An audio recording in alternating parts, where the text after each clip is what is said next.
而家唔係老豆問你借咗錢，咁你叫佢還。就算係老豆問你借咗錢啦，你叫佢還啦，你都唔係咁嘅口吻啦，係咪啊？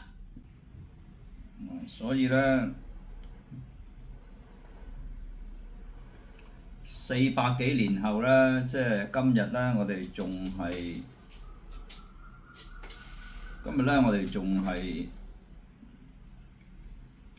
係要睇個莎士比亞，係嘛？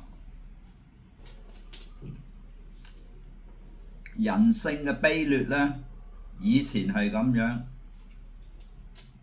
而家都係咁樣，將來都係咁樣嘅。莎士比亞4大悲劇，King Lear，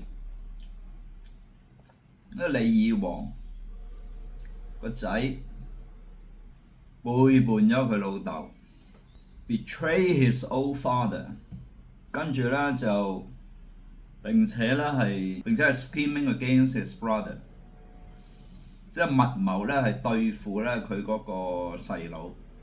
呢幾日睇到嘅咪 King Lear 嘅劇情，係嘛？佢就係一個不忠不孝嘅unfilial son。